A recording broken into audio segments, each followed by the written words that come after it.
وہ موسم خزاں کی ایک پراسرار اور اداس شام تھی جب اشوک کھٹپال کی گاڑی کھیپرل کی ڈھلوان چھت والے ایک چوبی ریسٹ ہاؤس کے گیٹ کے سامنے رکی۔ کار میں برابر والی سیٹ پر ان کی پتنی اوشا دیوی اور عقبی سیٹ پر نارائن داس بیٹھا تھا۔ یہ کیمرا والا بھارت کے شہر کوچین کا ایک مضافاتی علاقہ تھا۔ کار کے رکتے ہی ڈرائیونگ سیٹ پر براجمان اشوک کھٹپال نے 2-3 بار ہارن بجایا۔ اس کے بعد تینوں گاڑی سے اتر آئے۔ نارائن داس جو ایک خاصی گھٹی ہوئی جسامت کا مالک تھا، آس پاس متلاشی نظروں سے دیکھنے لگا، جبکہ اشوک اور اوشا گہری نظروں کے ساتھ ارد گرد کا جائزہ لے رہے تھے۔ اس ریسٹ ہاؤس کا رقبہ زیادہ بڑا نہ تھا۔ قدیم ہونے کے باوجود لگتا تھا کہ اس کی چھوٹی موٹی مرمت ہوتی رہی ہے۔ ریسٹ ہاؤس کی عمارت زمین سے 6 فٹ اونچی تھی، جسے 10-12 لکڑی کے ستونوں کی مدد سے ایستادہ کیا گیا تھا۔ سامنے کی طرف ایک چھوٹا سا کچا ناہموار راستہ تھا، جو کبھی اس کا باغیچہ رہا ہوگا مگر اب پورا ہی اجڑ چکا تھا، جس کے آگے سوکھی خضر جھاڑیاں اگی ہوئی تھیں۔ ریسٹ ہاؤس کی چھت پر ایک چمنی بھی نظر آ رہی تھی۔ ایک خاص قسم کا گہرا سکوت طاری تھا۔ سناٹا اس قدر تھا کہ پتا کھڑکا اور دل دھڑکا والی کیفیت تھی۔ ریسٹ ہاؤس کے دائیں بائیں اور سامنے کی طرف خاصا گھنا جنگل تھا۔ پتہ نہیں یہ بے وقوف گوردن کدھر مر گیا۔ ایسا کرتے ہیں اندر چلے چلتے ہیں۔ دروازہ مجھے کھلا ہوا ہی نظر آ رہا ہے۔ دفتن نارائن داس کی جھلائی ہوئی آواز نے دونوں میاں بیوی کی محویت کو توڑا۔ کتنی پرسکون اور پرکشش جگہ ہے، کیسی معصوم سی اداسی چھائی ہوئی ہے ہر طرف۔ محویت ٹوٹتے ہی بے اختیار اوشا نے ایک گہری اور طویل سانس لے کر پرکیف لہجے میں خود کلامی کی۔ وہ 30-35 سالہ ایک سر و قامت اور بھرے بھرے خد و خال کی خاتون تھی۔ اس نے ہلکے عنابی رنگ کی ساڑی بڑے سلیقے سے باندھ رکھی تھی۔ سفیدے جیسی صاف رنگت اور بیضوی سے دلکش چہرے پر سرخ رنگ کی بندیا نے اس کے حسین سراپے کو اور بھی پرکشش بنا دیا تھا۔ البتہ دراز گھنی زلفوں کو اس نے پشت پر کھلا چھوڑ رکھا تھا۔ ایسے سنسان اور خاموش دور افتادہ علاقے اس کی کمزوری تھے۔ اس کی فطرت ہی ایسی تھی۔ اوشا یہاں آ کر خوش تھی، لیکن اس کے پتی اشوک کھٹپال کا معاملہ اس سے مختلف تھا۔ وہ قطعی خوش نہ تھا۔ اس کے چہرے سے لگ رہا تھا جیسے وہ مجبوراً یہاں آیا ہو۔ یہی وجہ تھی کہ اسے اپنی پتنی اوشا دیوی کا یہ خوش کن تبصرہ اچھا نہ لگا۔ اشوک ایک دراز قامت اور چھررے جسم کا شخص تھا۔ وہ 40 کے پیٹے میں تھا۔ کنپٹیوں کے بالوں میں سفیدی جھلکنے لگی تھی۔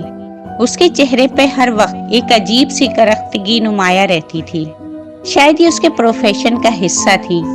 وہ پولیس ڈپارٹمنٹ میں انسپیکٹر تھا، مگر اس نے بڑے ہنگامی حالت میں ملازمت سے استعفیٰ دے دیا تھا۔ استعفیٰ دینے کی کیا وجہ تھی، یہ ایک الگ کہانی تھی، جس کا ایک سبب ان تینوں کی اس ویرانی میں موجودگی تھی۔ نارائن داس کے مشورے پر یہ دونوں میاں بیوی یہاں آئے تھے، جو اشوک کے ماتحت ہی نہیں بلکہ مشیر خاص بھی تھا۔ وہ کرائم ریکارڈ کا انچارج تھا۔ نارائن ایک چلتا پرزا تھا۔ یہ ریسٹ ہاؤس بھی اس کی دریافت تھا۔ تاہم نارائن جس مقصد کے تحت اپنے صاحب اور ان کی پتنی کو ادھر لایا تھا، اس سے اشوک کھٹپال نہ چاہتے ہوئے بھی متفق نہ تھا، اور بقول نارائن یہ جگہ موجودہ حالات میں دونوں میاں بیوی کے لیے مناسب ترین تھی۔ یہ ریسٹ ہاؤس کسی زمانے میں راجوں مہاراجوں کے دور میں انگریز شکاریوں کے زیر استعمال رہتا تھا۔ جب خاصی دیر تک ریسٹ ہاؤس سے کوئی برآمد نہ ہوا تو ان تینوں نے آگے قدم بڑھا دیے اور چلتے ہوئے وسطی دروازے کے سامنے رکے تو نارائن نے آگے بڑھ کر دروازے کو آہستگی کے ساتھ اندر کی طرف دھکیلا۔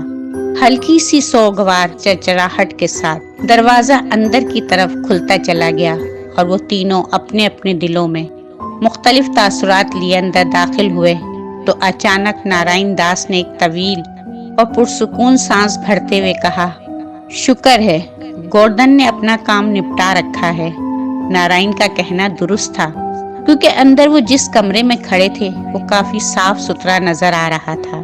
کمرے کے وسط میں اگرچہ پرانی دری بچھی ہوئی تھی مگر صاف ستھری تھی۔ اسی طرح فرنیچر بھی مختصر اور پرانا ہونے کے باوجود درست حالت میں تھا۔ سارا فرنیچر قدیم طرز کا اور لکڑی کا بنا ہوا تھا۔ سامنے کی دیوار میں آتش دان بھی نظر آ رہا تھا۔ وہ تینوں تھکے تھکے انداز میں کرسیوں پر گر سے گئے۔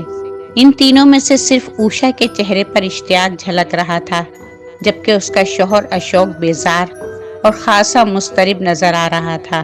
نارائن داس کا بھی کم و بیش یہی حال تھا، تاہم اب وہ یہاں سے جلد از جلد رفو چکر ہونے کی فکر میں تھا۔ آخر یہ گوردن کدھر مر گیا ہے؟ نارائن داس بولا۔ ارے یار، تم گوردن کی رٹ کو چھوڑو اور باہر جا کر گاڑی سے ہمارا سامان اٹھا لاؤ۔ بالآخر اشوک نے پہلی دفعہ لب کشائی کرتے ہوئے بیزاری سے کہا، تو نارائن داس جلدی سے اٹھ کر باہر چلا گیا۔ اگر تم یہاں آنے پر خوش نہیں ہو تو پھر کس لیے یہاں آئے تھے؟ ویسے مجھے تو یہاں بڑا مزہ آ رہا ہے۔ کتنا خاموش ماحول ہے یہاں کا اشوک، اوشا نے اپنے شوہر کی طرف دیکھ کر کہا تو اس کے چہرے پر کھنڈی سختی مزید گہری ہو گئی۔ وہ بولا، نارائن داس میرا خیر خواہ ہے، اس نے کچھ سوچ کر ہی مجھے یہاں آنے کا مشورہ دیا ہوگا۔ ویسے اشوک کتنے دن یہاں رہنا ہوگا؟ اوشا نے پوچھا تو وہ اپنے کندھے اچکا کر مختصر بولا، پتہ نہیں۔ آخر ایسا کون سا سنجیدہ مسئلہ تمہارے ساتھ پیش آ گیا ہے؟ کیا تم مجھے بھی نہیں بتاؤ گے اشوک؟ اوشا کے لہجے میں شکوہ تھا۔ مسئلہ تو مجھے بھی اتنا سنجیدہ محسوس نہیں ہوا تھا، مگر پتہ نہیں کیوں اشوک نے ابھی اتنا ہی کہا تھا کہ نارائن داس ایک بڑے ہولڈار اور ایک سوٹ کیس اٹھائے اندر داخل ہوا۔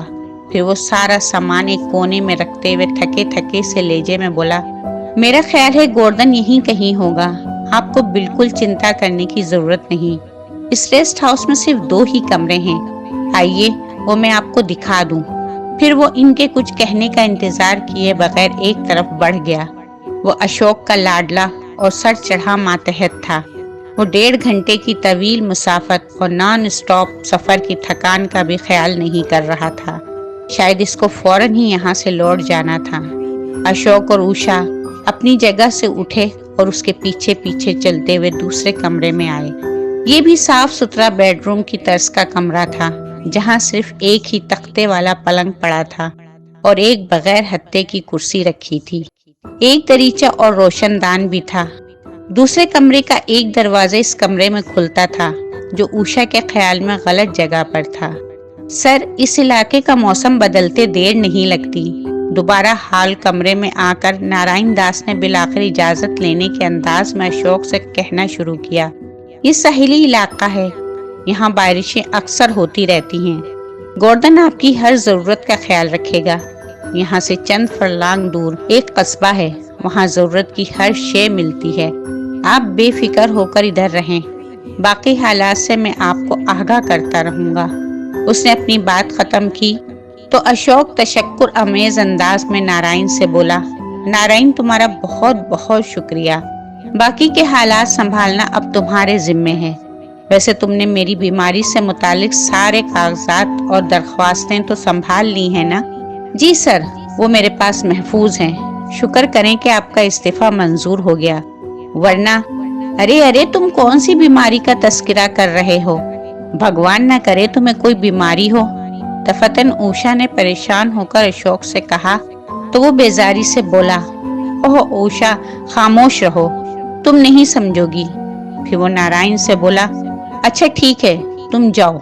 پھر جب نارائن داس پرنام کرنے کے بعد جانے لگا تو اچانک اوشا نے نارائن سے کہا، سنو، وشال تک ہمارا پیغام پہنچا دینا اور اس کی خیریت سے بھی ہمیں مطلع کرتے رہنا۔ نارائن نے اس بات میں سر ہلا دیا اور جلدی سے کمرے سے نکل گیا۔ پھر تھوڑی دیر بعد گاڑی کے اسٹارٹ ہونے کی آواز سنائی دی، جو لمحہ بلمحہ دور ہوتے ہوتے معدوم ہو گئی۔ اس کے بعد پھر وہی اعصاب پر ہولناکی طاری کرنے والا سناٹا چھا گیا۔ وہ دونوں اب کمرے میں تنہا رہ گئے تھے۔ اشوک کو اپنے دماغ پر بوجھ سا محسوس ہونے لگا تھا، لہٰذا وہ تھوڑی دیر آرام کرنے کی غرض سے بیڈ روم میں چلا گیا۔ البتہ اوشا خود کو فریش محسوس کر رہی تھی۔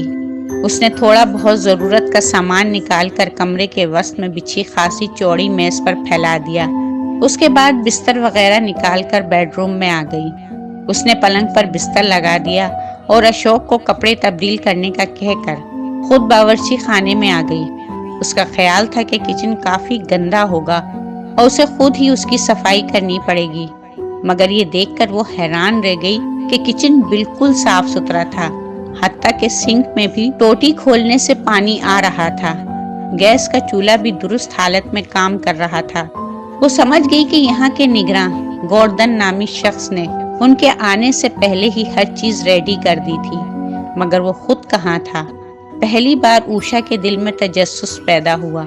وہ چائے کا پانی چڑھانے کے بعد یوں ہی کچن سے باہر نکل آئی۔ اسے آہٹ سی محسوس ہوئی، جیسے کوئی چلتے چلتے رکتا ہے تو فرش پر جوتے کی ہلکی سی رگڑ گونجتی ہے۔ اس نے ٹھٹک کر اپنے ارد گرد دیکھا، مگر اسے کوئی نظر نہ آیا۔